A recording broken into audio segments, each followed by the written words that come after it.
Well, that was a movie. Hello, welcome back to Simon's Rants. I'm Simon, this is Justin, and today we're giving our first thoughts on Venom 3, or Venom The Last Dance, which of course was starring Tom Hardy. He also co-wrote it with the director Kelly Marcel. Obviously, I've already reviewed the first two on this channel. I did the first one with Eric. I forget what happened with the second one. I either did by myself or with Eric again, and now you're here.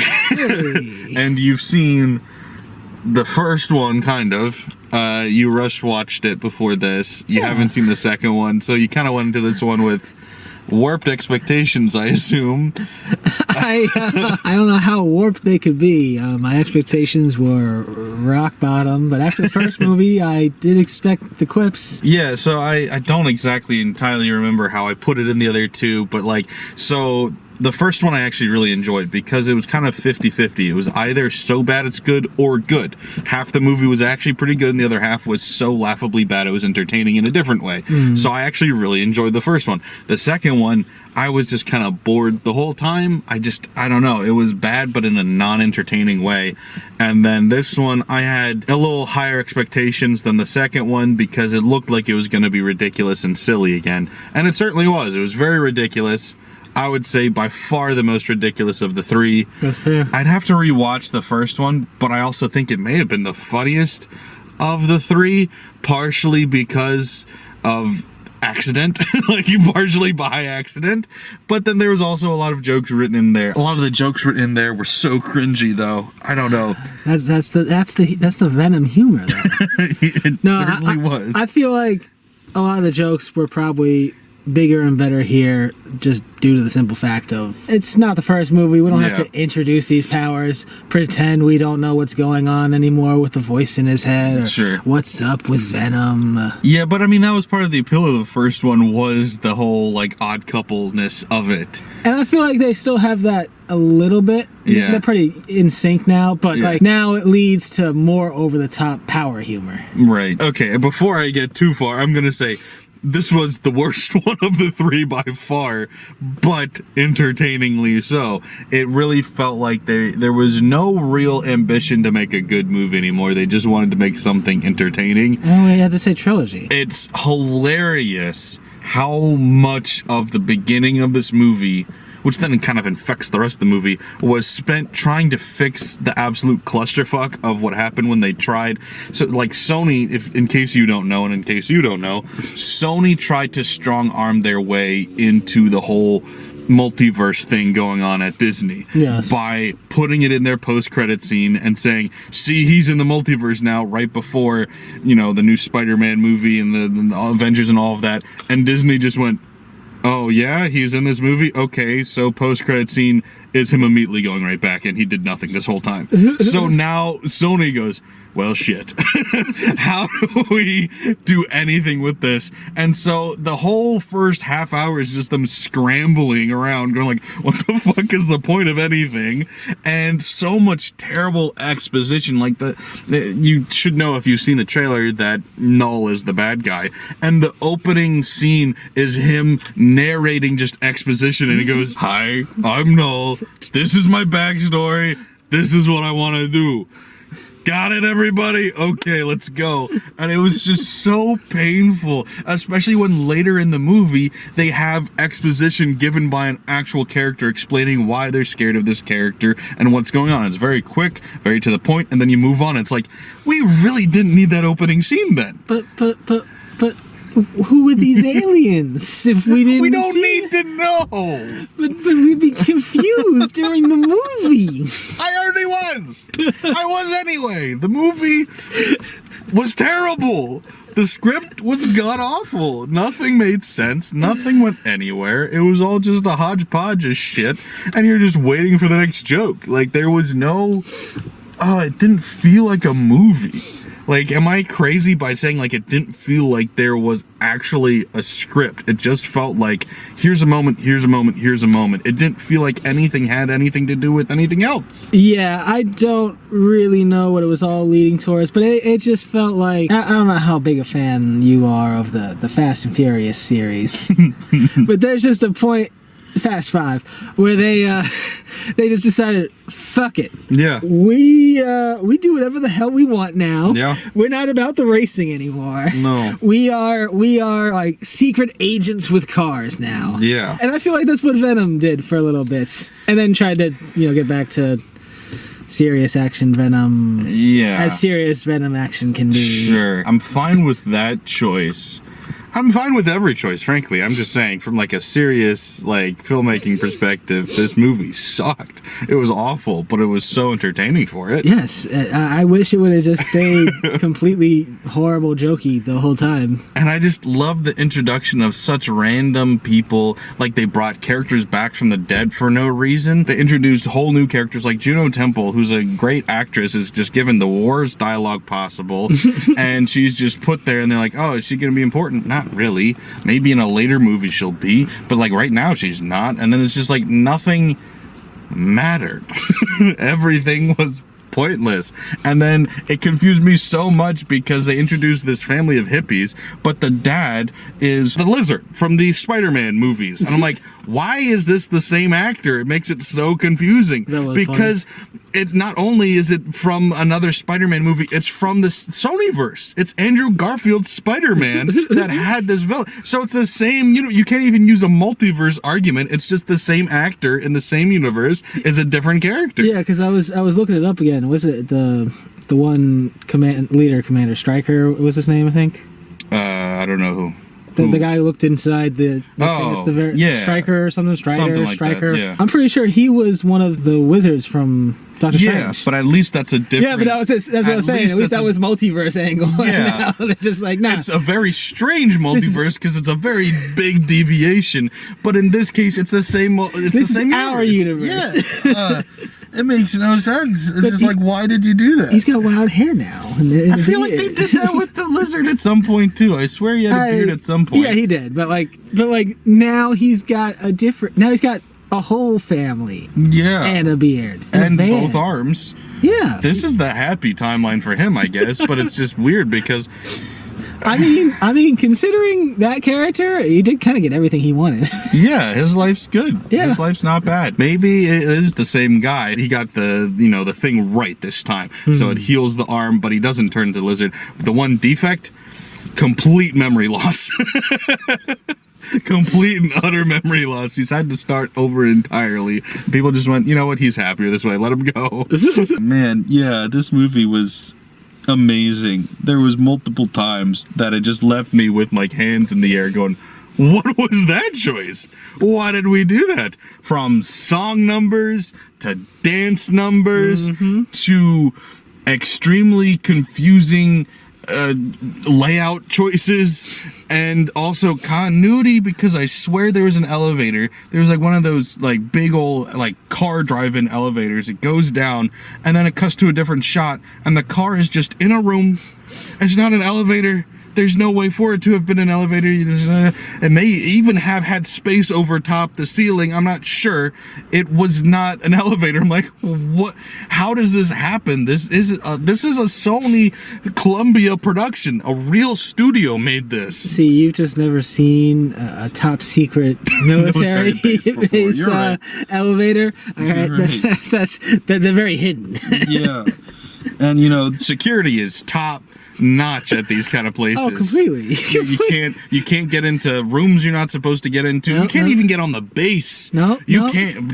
Listen, it doesn't matter. It's being decommissioned. Yeah. Right? There are people there. Somewhere. There are. I know there are. Yeah. Why else would they leave all that military equipment there?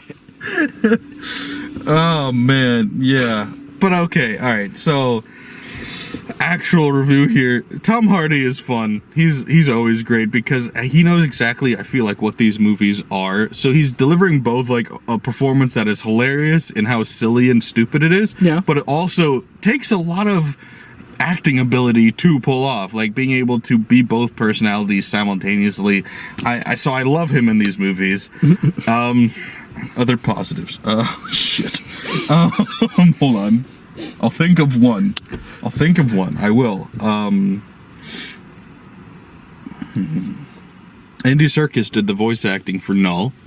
Okay. I like Andy Serkis. There we go. I think the alien design was interesting. So Null sends out these minions after him, and those aliens aren't cool or anything, but there was an interesting thing about them that I wanted to point out, in that when they eat something, it's essentially just a wood chipper, because they put it in their mouth and blood goes spraying out the back of their head for some reason. And the first time it happened, I was like, wait, what? And then they even pointed out, and like, that's what's happening. And then it keeps happening. I'm like, in what universe is that, like, useful? If you are a being, like a thing that eats things, why do you want, you're just putting it in and like, what nutrients are you getting? The bones? Listen, they're hyper efficient at grabbing out what they need. I guess. I don't know. All that other stuff, that's just waste. Yeah, they just want the spleen. That's it. Yeah. They're just trying to get the spleen. They're like, there it is. But they just do it really fast. Can't tell. It's hard to pinpoint the spleen when you gotta like try to grab it from the side or some shit. You know, just put it in a straight line. Yeah. Yeah, man. Okay. 3. I'm giving it a 3. For context, I gave the first one a 6. I gave the second one a 5. This one's a 3. Entertainment value, 6, 7. Quality level, 3. I will give this a 4. You know what? If this movie was just all the wildly over the top, super dumb humor, I'd really enjoy it a lot more. Yeah. Then they had to go and have their semi-serious storyline. Yeah, the semi-serious. I just don't care. I don't care.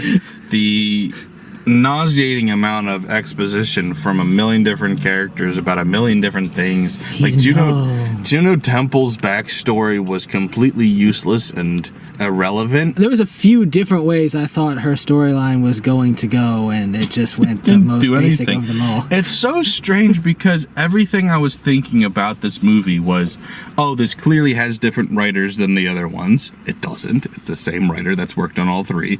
Oh, clearly this was like written by a committee, because like there's so many remnants of other drafts because things are said and then don't go anywhere. Nope, written by 2 people. Like, so this bartender guy, they're like asking him questions because like, oh, you saw Venom, what was going on? And he's like, oh, Venom. And they're like, oh, bring him with us. And you're like, okay, he's gonna be important to the plot.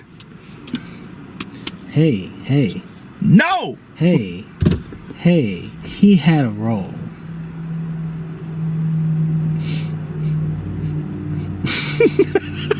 I didn't say it was a big role, but he had a role. It was non-existent. What are we talking about? We saw the same 2, maybe 3 minutes. That is 30 seconds. That's an aggressive number for how much screen time he had. Oh my god. But anyway, yeah, we're gonna get into spoilers for a little bit here. So thanks for watching. If you don't want anything spoiled, please click away now, go watch it, come back, and we can talk about it then. But if you're new here, subscribe. Thanks, guys. Bye. So, spoilers. Man. Yeah, so I love how... Let's just talk about the post-credit scenes first. We can get that out of the way, because that's what people are here for anyway, if anything. Sure, all right, so first post-credit scene, or like the mid-credit scene, is just Noah going like, ah! Yeah, he's like, your world isn't safe anymore with Venom gone. Yeah, your warrior is dead. Yeah, so I guess that's like, hey, Sony, bring us back. I could be your Avenger villain. Yeah, and that's the problem, is like Null really is supposed to be like a Thanos level guy. And it's like you brought him in the most anticlimactic or boring way. Did nothing with him, and it's like, and they're probably not going to use him for any. If you're not making another Venom movie, then where are you going to put him? You're not going to put him in a Craven movie. You're not going to put him in a Spider-Man movie. Where are you going to put him? See, it's funny because I know literally nothing about him. No. Yeah, nothing about him at all. So you know null about null. Yeah, exactly. So he is just some random guy in a dark world. The CGI face, like I said, it looked like we were watching like a Warcraft cut screen right at the end. All I could think of for some reason, when just seeing him, was Thor 4. He does remind me of that guy. But anyway, so that there's nothing to say about that scene. That scene is just them going, we want to make another movie. And everybody goes, ugh. But then the actual post-credit scene is they address the fact that the bartender's been in captivity this whole time. So the big whole battle is there's a big explosion at the end. The Area 51 is off the map now. Earlier in the movie, though, they mention that, like, very painfully so. It's one of those stupid, like, the writer thought this was a clever thing to say, so now this person, like, or honestly, it's one of those things where, like, we need to write a character sounding smart. How do you make a character sound smart? Well, you say a fun fact. Like, cockroaches have been around for 2.8 million years or billion years or whatever. Yeah, it was like 258 million or something like that. Forget what it was. And they can survive through anything, even explosions. Ha ha ha. Oh, I didn't know that. Because I'm smarter than you.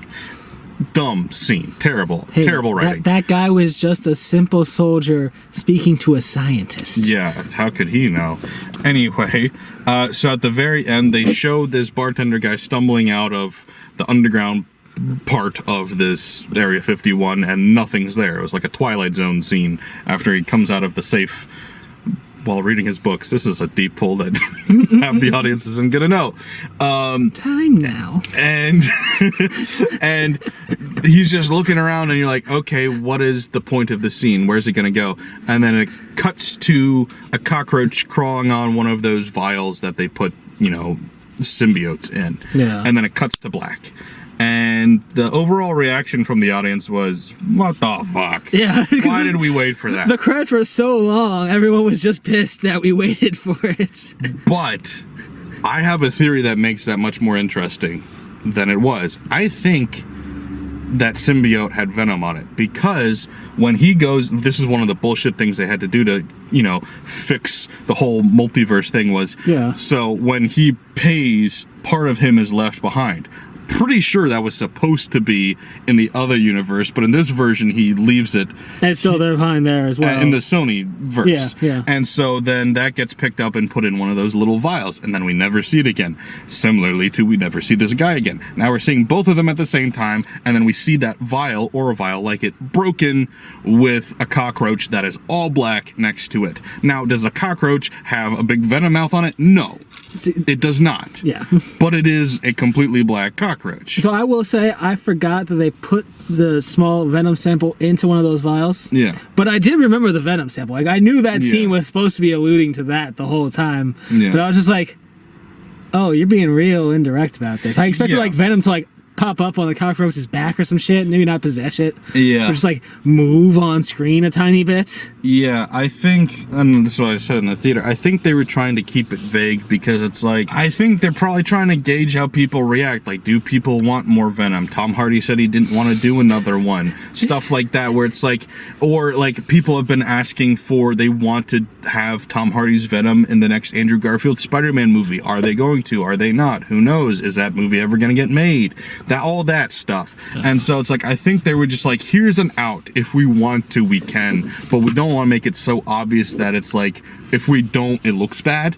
And so I think that's what they're trying to do. I think. No, I can see that. I feel like people would enjoy him appearing in other Spider-Man film. Yeah, I think people are done with Venom movies. Yeah, but Venom does not need his own movies. He needed the one. The one was great. Yeah. That's it. We're done. And like the whole, and it could have been 2 if they had fucking done Carnage right. And that was the thing that pissed me off. It was like when they did Carnage, because I forget the villain from the first one. It was some other random symbiote, and I was kind of like, man, Venom and this other symbiote look exactly the same. And then in the second one, Carnage and Venom look exactly the same, except Carnage is red. I'm like, well, okay, now I'm starting to think that they're just doing these symbiotes wrong, because Carnage and Venom are very different looking and sounding, and here they are looking and sounding the same. And then in this one, finally, the symbiotes all look and sound different. Granted, not different enough, but still different. I'm like, this is what we could have been doing. Yeah, dude. a few of them definitely look very similar. But I will say, and I have no idea if this is like comic book accurate or not. If it's not, it was at least a choice that made them stand out, albeit very funnily. They were the Fantastic Four. Yeah, they all had like their own little superpowers. Yeah, I don't know that that's a thing. I don't know that it isn't either, but I will say I know for a fact that one of them or two of them were wrong, because there's multiple things that symbiotes are terrified of and are, sensitive to. That's sound and fire. And one of them had fire powers. To me, I'm like, that doesn't make any sense on a fundamental level. It would be the equivalent of giving one of them sonic powers. And I don't mean the hedgehog. I mean actual sound powers. It's like, if they gave them like a canary cry, that would have been crazy. It's like, that's not, you can't. And see that, once again, that was a villain in the second one, and they blew that up too. They fucked it up. But anyway, See, but they could have kept it funny. You see, every time he does it, he's got to cover the ears. They could, but they didn't. No. They just had one that looked like the Thing. And then there's like the two like purplish greenish ones that looked very much the exact same. And then there was the green snake guy, which was interesting. Yeah, he at least had like a. But that was the character they brought back from the dead simply just to die again for no reason. And I was like, what the we went through all the effort to bring him back from the dead when he died in the last movie. Oh, he's in this movie. He's alive now. He drops some exposition and then dies. And you're like, fuck you. We brought him for the symbiote. Yeah, okay, whatever. Who gives a shit? That could have been anybody. That literally could have been anybody, but we're going to bring that guy back from the dead just to then put him through a buzzsaw. And it's like, why? Why are we doing that? Why are we doing that? And that's a good question for most of what happened in this movie is, why is this happening? Sometimes it's very entertaining. Other times it's cringe-inducing. Like him randomly running into Mrs. Chen in Vegas, and then she drops the most painful exposition where she's like, I've been winning so much that they give me the best room in the hotel, and also they gave me a credit at the store so I could get clothes. And then he's like, oh, I beat up a guy for this outfit. And she's like, cool, you smell like piss, you should come to my room and change. And I was like, you could have just made the conversation, oh, hey, how are you? Oh, come to my room and change. You don't need to explain why she's got the penthouse. You don't need to say she's been winning. It just sounds so terrible when you're adding this like 3-line paragraph about why she's here and what she's doing. It's like, that's not how humans talk to each other. And literally, I feel like I've seen that scene before, but not the way they did it, where they meet up, she invites him up, she opens the door, he's surprised by the room. He's like, oh yeah, no, I've been winning so much here. They gave me the rich one up here. Yeah, you could do it in a different order so it's a punchline and then you explain it or something. But like just up front, like, oh yeah, I've got the penthouse and blah blah blah blah blah. It's like, shut up. Shut up. And then the whole reason he went to you thought, okay, so this would be you as the audience, so you might be thinking, oh, so it's just a necessary evil because he needed to go to the room, he needed a place to change, to shower, all this. No, he needed to go to the room so he could dance. Yes, we had to have a dance number. To what was it? Not Dancing Queen, was it? Something like that. I forget what song it was. Something like Dancing Queen. It was close. I don't think it was Dancing Queen, but it was pretty close. Something like that. Where he, as Venom, and Mrs. Chen are dancing. And then because he's Venom, because he can't become Venom without the bad guy seeing him and being drawn to him like Frodo wearing the ring, that whole scene was just so that he could get attacked. But then no, it's actually not so he can get attacked.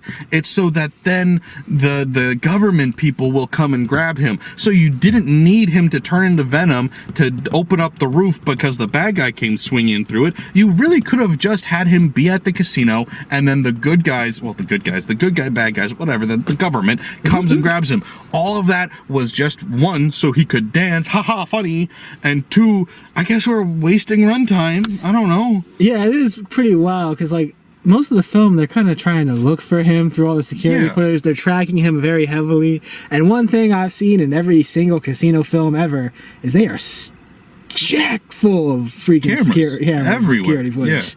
You would expect the big government agency to be able to hack in and easily track him through the casino. The second he sets foot in Vegas, they know he's there. Yeah. We didn't need any other reason for them to find him. You didn't. But so much of this movie was just about wasting runtime and then the cheap joke, which is why is like that whole scene felt so pointless. Listen.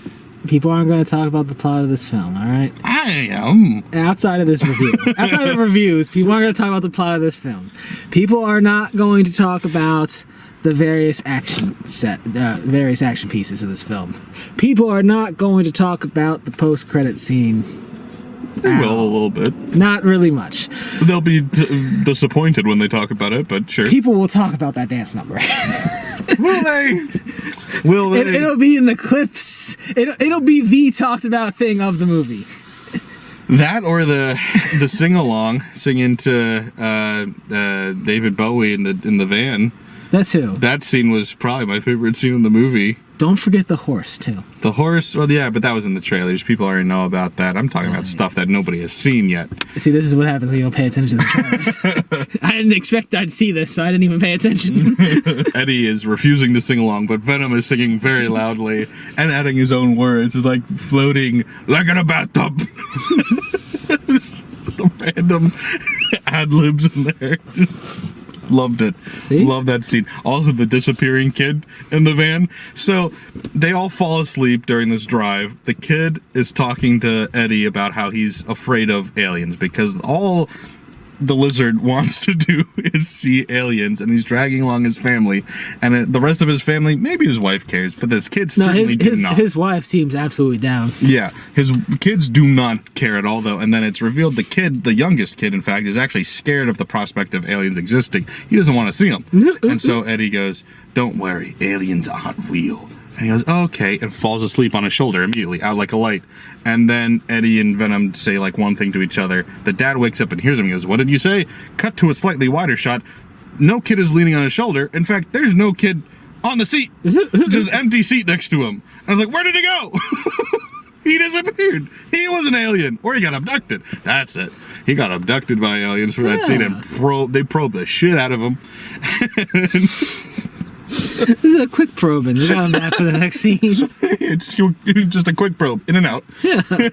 Done by morning. The doctor with her brother storyline was just kind of funny. So pointless. Like, when they first showed that, I'm like, oh, is she going to have some symbiote somehow? Or is her brother going to get brought up? Well, I mean, at, like, the beginning. The very end, she did. Yeah, but at the beginning. Yeah. I would have never in a million... Like, I could have guessed that she gets a symbiote and gets powers.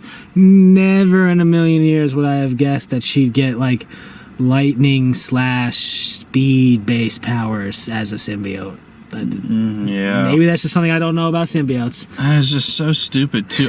There was multiple lines he said. I forget the first one, but they're like laying on the beach. Oh, I remember now. So they're laying on the beach. It wasn't him. It was actually her. She goes like... Well, they're talking about that he wants to work at NASA when he's an adult or whatever. And she goes, my twin brother at NASA. Oh, yeah. What dialogue, man. Everything to do with exposition. And the crazy thing is, you didn't need to know. You didn't need to know any of that. So the exposition becomes even more painful because it's like, well, you weren't even forced to say it. You just chose to. And then, there's lightning and thunder, and I forget the exact phrasing because it rhymed. It was like, it was like... thunder in the sky, go inside or something. Yeah, something like that. And I'm like, what the fuck kind of pre-K like little kid actually see if I can try to find that. And he's like supposed to be this like smart nerdy kid, and you're saying that shit, and I was like, what? And then they go running on the beach and get hit by lightning. What are the odds of getting hit by lightning? Yeah. And I love how they're running side by side. And then right before they get struck, have them grab hands to complete so that they both get struck. And what was crazy was it looked like she got hit. She did get hit. It traveled through her into him and killed him. I'm like, why wouldn't you have him get hit? And then because she's holding his hand, it hurts her too. Like, I feel like, but even that doesn't make sense because if it hits one and you're holding hands, it's going to hurt both of you equally. You're either both going to die or you're going to both be fine. Unless one of them wasn't grounded. Then I guess you'd be grounding each other if you're holding. They were both on the sand, so I think they were both as grounded as I guess you could be on the beach. The only thing I've ever, and I have no clue if this is scientifically accurate or not, but the one thing I think I've heard about electricity is that it can depend on the path it travels through your body. But yeah, I guess maybe it traveled through his heart or some shit, and he died, and she just got the electrical scars. I know I joked when they got struck and said Shazam, but I legit thought she was gonna get some sort of powers. Once again, so many things happen that you're like, oh, that's gonna be important, and then it's not. And you'd be like, oh, it is important. When she got a symbiote, she had electrical speed powers, and she was running away from a thing, but this time she saved her. Like, bullshit, it doesn't matter. I would account it for 30 seconds of runtime. It's not important. You can drop it. That can be cut. Hey. Okay, and I know you hired Juno Temple to be in it and all. Cool. Love her. But pointless. Pointless. Hey, that was her entire motivation. Her dead twin brother's dream that she's now living. Don't let her not remind us that she's now living it. And he had no reason to say that to her. So the striker guy or whoever he is laying there dying, and he turns to her like, and this is Venom and is fighting shit at this point. And they're all like, oh, are we gonna survive? And he goes, still living your brother's dream. It's just like, and not like in a sarcastic way, like, oh, this is what you wanted. No, just like a casual like conversation, like, yeah, you're still living your brother's dream. It's like, why did you say that? You had no reason to say that. If you had said it sarcastically, maybe that's what the scriptwriter meant. That's what I gathered it was supposed to be intended. He's just like, you see all this shit? You're still living that dream? He didn't say it like that, but I just assumed it was supposed to be, because otherwise it was confusing as all hell. I didn't even think about that until I said it out loud. I was like, that could make sense. But it's like, that's what the writer wrote, and then the director read the script and went, I don't get it. All right, say it. And the actor also didn't get it. Just say it however you want. Yeah. So, and then that whole thing, so he's been stabbed, he's dying, but then he needs his thumbprint, eye thing, and voice recognition to open up the gates of acid. Yeah. And so he does it, but then starts to fall unconscious because he's, blood loss. And so Venom just reaches over, picks him up, and slams him against the thing. Do it again. And I'm like, Venom, I don't want to critique your strategy here, but if you can reach out and do that, maybe just like drop a part of you off while you're over there so you can survive. Like he didn't have to use his entire body over there. No, you see that outside of the little piece that was out there. Yeah, you can't break apart unless it's while paying with money. Outside of that little piece, he all needs to die for one of them to die. And then I love how afterward you think he's dead, and he probably is, who knows, I don't know if we're ever going to see him again, so he might be dead. Eddie goes to see the Statue of Liberty because that's the big thing that they wanted to do, and they have a montage of clips primarily from this movie, but a couple from the other ones mixed in there while Maroon 5 plays. Here to the month and a hat. And it's like they had seen the new Deadpool movie and went, how they did like 20 years of memories and like, oh, go down memory lane. It's like, bitch, you made 3 movies. Only one of which is good. Hey. In their defense, they also made 3, well, I guess they were in 4, but they made 3 Deadpool movies. He was just in another one. Yeah, but in Deadpool, you saw it. They went through all Wolverine stuff, too. It made total sense to do it there. It made sense there. But I love how they tried it here, too. Yeah, it's hilarious. Is 3 movies across 7 years, and you're trying to make us nostalgic for it. I'm like, I'm not nostalgic for this. And sure, I'll be a little bit sentimental because I love Venom as a character, and I truly thought that they were leaving him dead until I saw the cockroach and went, wait.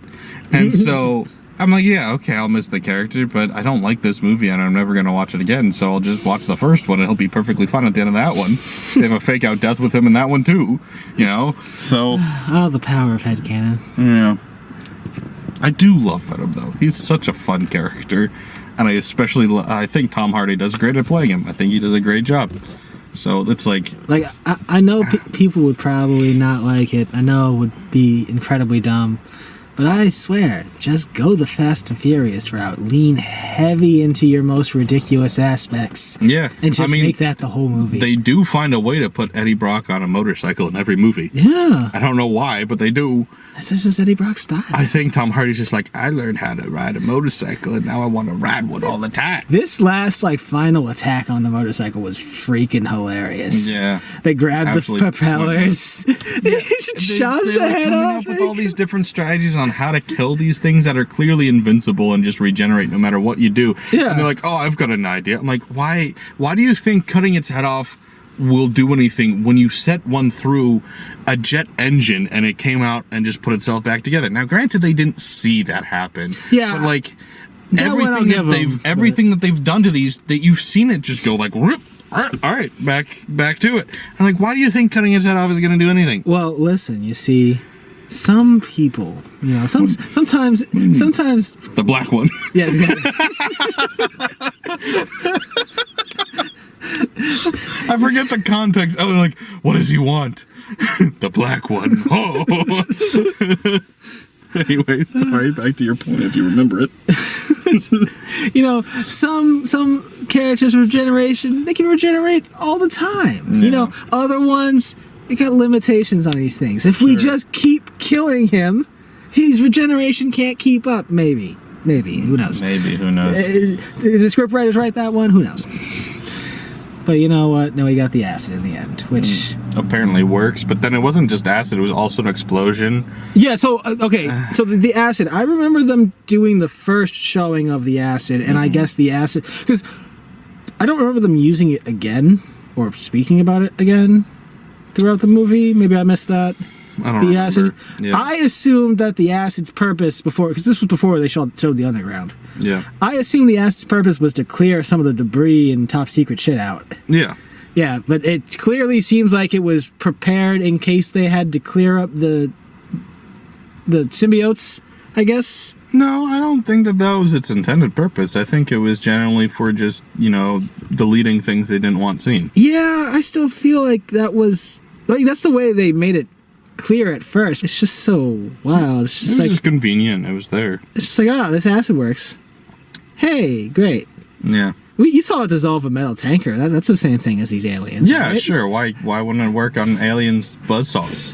Who knows? I love how Venom puts this shield over top of Eddie. That always made a little sense at first. It didn't. No, not at first. When it started raining, I was like, oh, okay. No, because the acid eats through everything. Not that door. Just not that door. Yeah. Everything else. That's not entire tankers, buildings, aliens, but not that glass. Yeah, no. I'm not saying that it makes sense really rationally, but at least they were trying to explain, because I thought, for how long Stryker survived with the stab through his chest. I'm gonna check his name, because if it's not Stryker, it's Stryker or Strider or Stripper. Strickland. We've been saying Strickland. Yeah, dang it. Stryker this whole time. Whatever. Ignore us. It's just something with an S. I thought he was going to live. For how long they kept him alive with the stabs in the chest? His thumb and eyes and voice. Yeah, and they starts doing that, and I'm like, okay, all right, but you're behind this machine now, and Venom's over there. You still could live here. And then it starts raining acid. Eddie Brock gets the little container, gets the little shield, and the guy gets nothing. He's clearly getting rained on by acid. I'm like, oh, you're dead. Oh, shit. Yeah, I knew he... And then he pulls the grenade was odd. I knew he was going to die the second they didn't use the purple symbiote on him. Because he's laying there bleeding out, dying. She has a symbiote in her pocket, looks at him like, man, I wish I could help. Yeah. Anyway, and I was like... Help him! What do you mean? I should have caught that, but I just thought they were like, oh, it's only a flesh wound. I was also, so I assumed when he first started dying, and then she was right next to him, like, okay, she's gonna put the purple symbiote on him, because I was thinking of ways that Venom wouldn't die, because I was like, going in, because of Tom Hardy's quote about not doing another one, I always had in the back of my head he's gonna die at the end of this, but I was like, but they won't, so I was trying to find ways for him not to die. So I was like, okay, so if Strickland, not Stryker, is dying, they put the thing on him, then he'll have the Allspark, whatever the fuck it's called, the Codex, and then they can kill him, and then Null is gonna be free, but hey, Venom's alive. That's what I was thinking. And then she was like, oh, sucks that you're dying, buddy. Okay. And I was like, oh, okay, I guess they're not doing that. Yeah.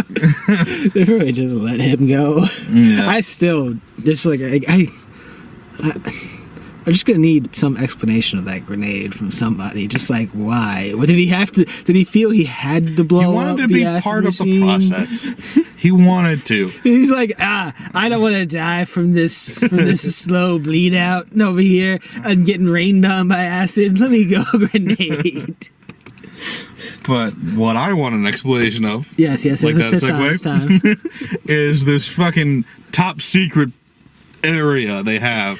Everything about this top secret area was great. It's just like high clearance. You can't go in here. So it's in Area 51, man. Yeah, well, okay, but within Area 51, I'm not talking about the family going through the chain link fence. No, I'm talking underground. Fair. Yeah. But I'm talking about how, so you've got all of these scientists and military personnel. They're all on these computers and stuff, and they're like, let's go down and look at the symbiotes. And so they walk down some stairs, move this little chain partition. One little flight of stairs. It's just this chain partition with a do not enter sign on it. Put it to the side and go, and they're like, yes, deep in our dark little area, the symbiotes. And you're like, really? You just trust everybody that much to not come down here? That was already dumb enough. Okay, fine, I guess. And then they're like, all right, we're done talking about the symbiotes. Press this button. They all raise up into the roof, and I'm like, I'm remembering the shot of them walking down going, there's not space for them in the floor. And so they're just in the room above? Surely no. And then it cuts back up, and yep, they're coming back out into the main area. I'm like, what the fuck is the point of the room downstairs? In case you want to talk to them in private? What the hell are we doing? What is that about? Listen. Those extra 20 steps are very dramatic, okay? We need some ambiance down here. Like, what? It's real stuffy in the basement of Area 51, man. Somebody had a flair for the dramatic. That was one of the single most baffling things I've ever seen in a movie. It was so funny. That was one of the first times. Maybe the elevator was first with the car. The elevator was first, but that was not as bad as the other one. Had me just have my hands in the air like I was worshiping for like 3 minutes. You were like, wait, what happened? They really made it seem like this is like the area for like the top 3 people like, only. And it's just like, oh no, just send it back up. We'll just go right back up there. Yeah, it's like, you mean we could have just stayed up here and hit the fucking switch? It's just absolutely baffling. And that's why I'm like, this feels like a committee. Because it's like, oh, well, we couldn't possibly put those down there. Oh, well, we need in a later scene for them to be up here. Okay, and then it just gets lost in the shuffle and bullshit happens when 10 people are right. No! One writer and Tom Hardy. Because, like, I know Tom Hardy's credited, but usually what that means when an actor is credited is they just went, why don't we do this? And okay. I feel like my character would do this. Yeah. It's like, what the hell is this? That made no sense. It was the best layout. Just one flight of stairs down. Look, all right, flip the switch, setting them right back up. While we walk up our one flight of stairs again.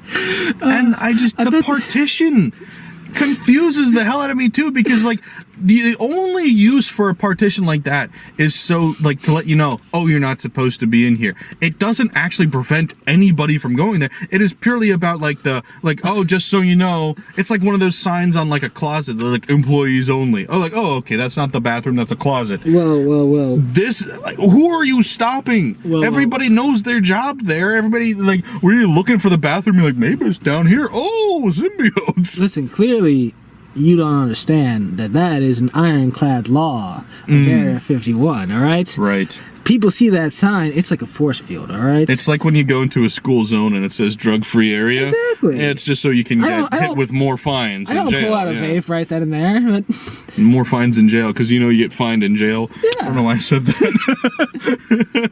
Listen, those people will take your chips, your commissary. But no more toilet tea for you. Yeah, it's a fucked up time in there when you get those fines. It's so interesting because, like, I know Tom Hardy.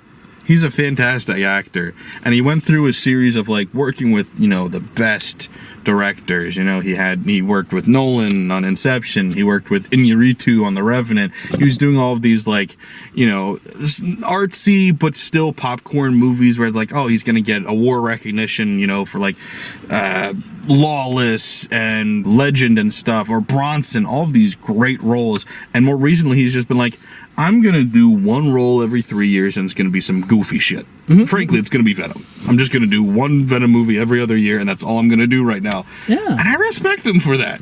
He doesn't need anything else. He's just trying to get some money and chill. And that's Listen, they okay. got that Venom paycheck. That is okay. Same thing with Juno Temple. She's been working in, like, you know, indie artsy movies her whole career. Then she was on that, you know, soccer TV show, and now she's doing this. She's just like, all right, I've been making good shit my whole career. Let's make some money now, though. You know? She's actually technically in the DC universe because she has a deleted scene in The Dark Knight Rises. She was Anne Hathaway's Catwoman's girlfriend, and then they decided, oh, we don't want her to be bisexual, and cut that scene out. Interesting. Yeah. Thanks for watching, guys. I think we're going to cut it off there. We've been talking for about 40 minutes pretending you weren't there, so we're going to... Bye. Oh, God. I'm getting worse at this. You'd think the more I would do it, the better I'd get. I've gotten worse.